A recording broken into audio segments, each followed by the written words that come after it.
Hello भाइयों बहनों, नमस्कार। मैं इरफान। मैं आज आपके साथ हूँ भी और नहीं भी।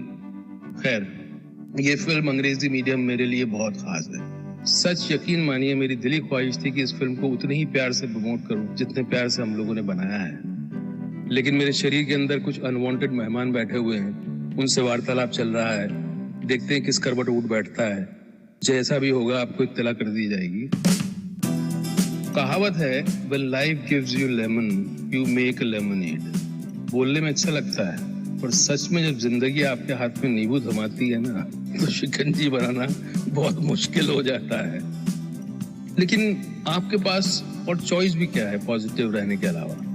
इन हालात में नींबू की शिकंजी बना पाते हैं कि नहीं बना पाते हैं, ये आप पर है। और हम सब ने इस फिल्म को उसी पॉजिटिविटी के साथ बनाया है, और मुझे उम्मीद है कि ये फिल्म आपको सिखाएगी, हंसाएगी, रुलाएगी, फिर हंसाएगी शायद। Enjoy the trailer and be kind to each other and watch the film. And yes, wait for me. Wait for मी।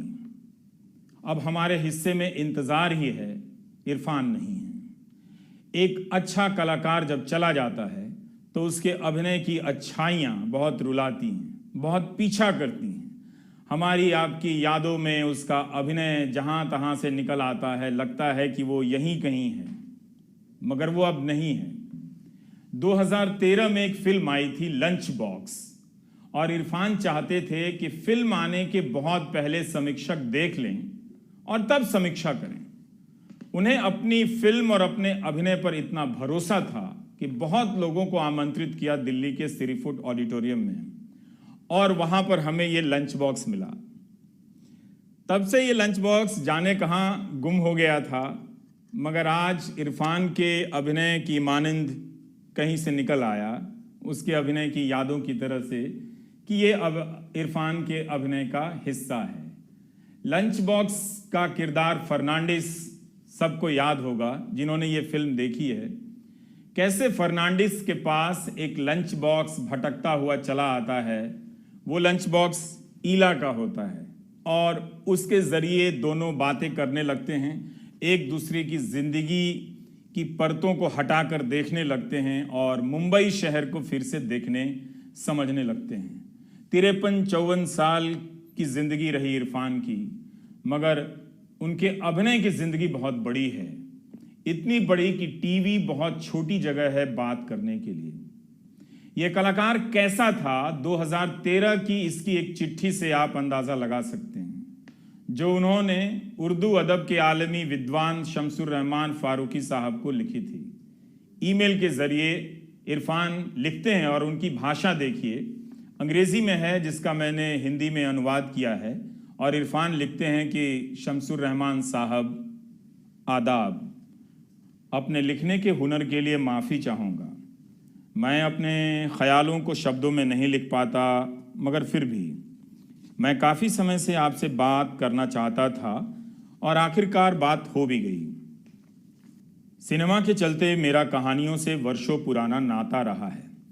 दर्शकों के साथ खुद को बांटने के लिए कहानियों से बड़ा कोई मंच नहीं है। कहानियाँ मेरा हिस्सा बन जाती हैं, मेरे साथ रहती हैं, महीनों और वर्षों तक मुझसे बार बार बातें करती रहती हैं। कहानियाँ जो ज़िंदगी के नई पहलुओं को कहती हैं, मुझे बेहतर बनाती हैं और मुझसे भी बातें करती हैं। संयोग से मेरी कुछ फिल्में हैं जिनका अदब से रिश्ता रहा है। शेक्सपियर की मैकबेथ पर विशाल भारद्वाज की मकबूल, पुलित्ज़र प्राइज़ विजेता झुम्पा लाहिरी की रचना द नेमसेक, जिसे मीरा नायर ने डायरेक्ट की थी, और हाल फिलहाल में द लाइफ ऑफ पाई यान मार्टेल की रचना पर बनी थी। दरिया में एक अकेला आदमी एक शेर के साथ कई महीनों तक रहता है। उसमें एक दर्शन था, जीव जंतु कैसे एक दूसरे के साथ रह सकते हैं और एक दूसरे में भरोसा पा सकते हैं। कहते हैं ना कि आप किताबों को नहीं खोजते, किताबें आपको खोज लेती हैं। मुझे लगता है आपकी किताब ने मुझे ढूंढ लिया है। मैंने आपकी किताब पढ़ी है, बहुत चकित हूँ, प्रभावित हूँ। जादू है आपकी किस्सा गोई में। भीतर की कितनी गहराई है, बाहर की चमक और उसके चले जाने के ख्याल ने मुझे चुप करा दिया है। आपकी रचनाओं में हुस्न बयान, तर्ज तहरीर, खूबसूरती, मंत्रमुग्ध सम्मोहित कर देने वाला रुमानवी अंदाज, लज्जते हुस्न का कायल हो गया हूँ। मैंने जो कहा है वो आपकी रचनाओं के लिए कम है। ऐसा लगता है कि किताब की शक्ल में बाहर आने से पहले आपके भीतर दशकों तक घुमड़ती रही हो। जब से आपकी किताब पढ़ी है वो मेरे जहन में बस गई है, निकल नहीं रही है। लगता है उसने मुझे बांध लिया है। मैं इसे सिनेमा के दर्शकों के साथ साझा करना चाहता हूँ। आपकी किताब की खूबसूरती को बनाए रखूँगा। मैं आपसे इजाज़त चाहता हूँ। मेरे लिए जो हुक्म हो फरमाइएगा, मुंतज़िर रहूँगा। एक अदना सा एक्टर इरफान।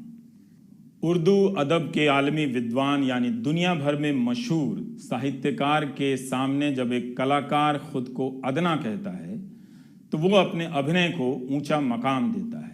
इरफान के अभिनय में कई ऐसे ऊंचे मकाम हैं। जिस किताब के लिए वो ईमेल लिख रहे थे वो किताब ये है, कई चांद थे सरे आसमां।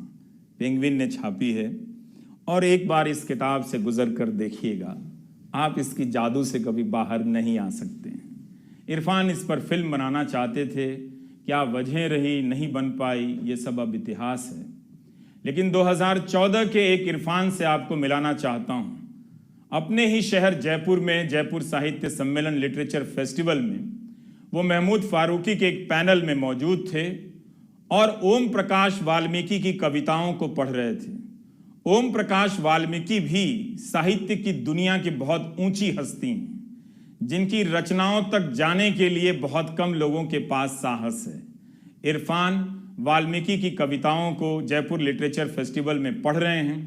आप उस इरफान को देखिए, सुनिए और वाल्मीकि की कविताओं के जरिए इरफान को ढूंढ सकते हैं। चूल्हा मिट्टी का, मिट्टी तालाब की, तालाब ठाकुर का। भूख रोटी की, रोटी बाजरे की, बाजरा खेत का, खेत ठाकुर का। वाह। बैल ठाकुर का, हल ठाकुर का, हल की मूठ पर हथेली अपनी, फसल ठाकुर की। कुआं ठाकुर का, पानी ठाकुर का, खेत खलिहान ठाकुर का, गली मोहल्ले ठाकुर के, फिर अपना क्या, गांव, शहर, देश। वाह, बहुत बढ़िया। 29 अप्रैल को मुंबई में इरफान खान ने अंतिम सांस ली और इस दुनिया और इसकी महफिल को अलविदा कह दिया।